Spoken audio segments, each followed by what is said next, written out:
Welcome to Learn with me, Mrs. Sullivan.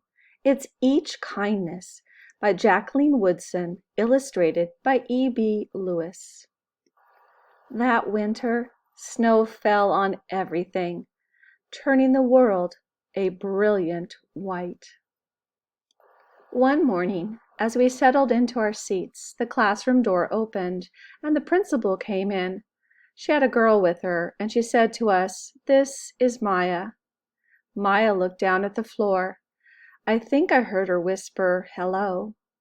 We all stared at her. Her coat was open, and the clothes beneath it looked old and ragged.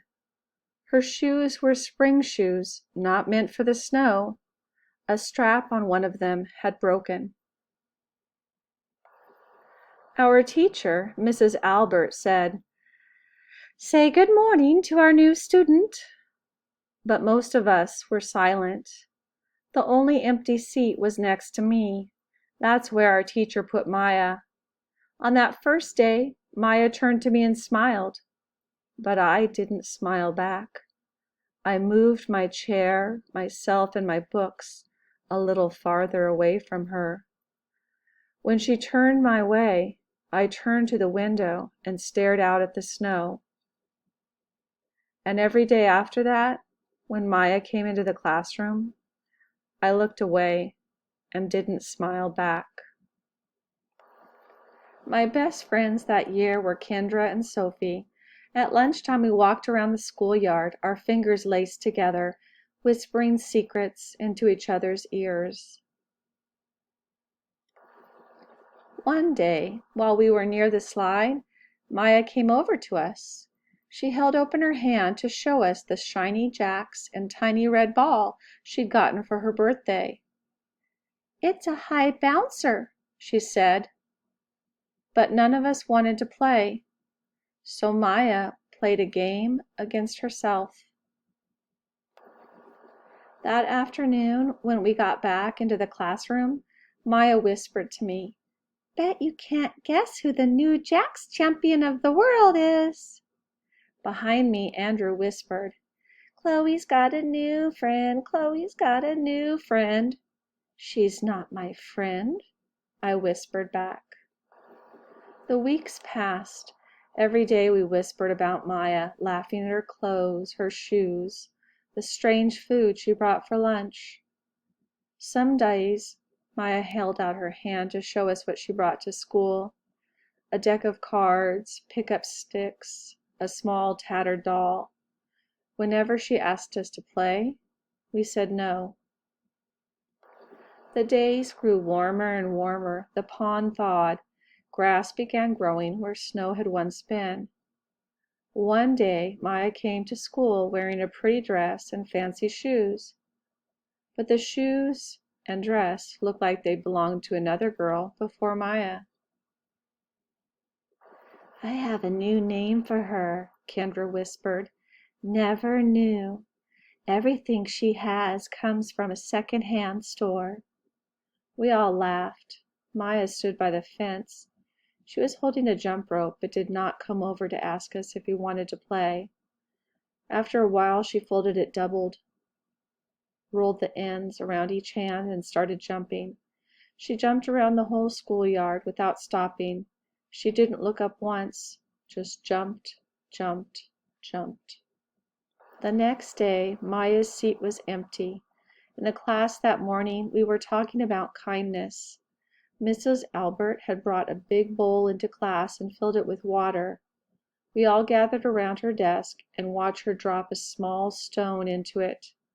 Tiny waves rippled out away from the stone. "This is what kindness does," Miss Albert said. "Each little thing we do goes out, like a ripple, into the world." Then Miss Albert let us each drop a stone in as we told her what kind things we had done. Joseph had held the door for his grandmother. Kendra helped change her baby brother's diaper. Even mean old Andrew had done something. "I carried teacher's books up the stairs," he said. And Miss Albert said it was true.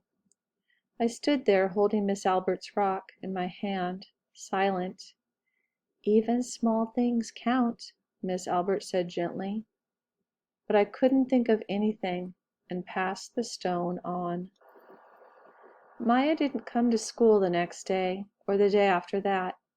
Each morning I walked to school slowly, hoping this would be the day Maya returned and she'd look at me and smile. I promised myself this would be the day I smiled back. Each kindness, Miss Albert had said, makes the whole world a little bit better. But Maya's seat remained empty, and one day Miss Albert announced to the class that Maya wouldn't be coming back. Her family had to move away, Miss Albert said. Then she told us to take out our notebooks. It was time for spelling. That afternoon, I walked home alone. When I reached the pond, my throat filled with all the things I wished I would have said to Maya. Each kindness I had never shown. I threw small stones into it over and over, watching the way the water rippled out and away, like each kindness done and not done, like every girl somewhere holding a small gift out to someone, and that someone turning away from it. I watched the water ripple as the sun set through the maples, and the chance of a kindness with Maya becoming more and more, forever gone. The author uses this story, Each Kindness, to help us to not make the same mistakes as the narrator in this story made. She had an opportunity to show kindness to another person, and she did not. And she ended up regretting it very much, because each kindness is important and it ripples out like a pebble dropped into a pond. This is a great reminder for us to always use kindness so we do not have to face this regret. Thanks for watching Learn with me, Mrs. Sullivan.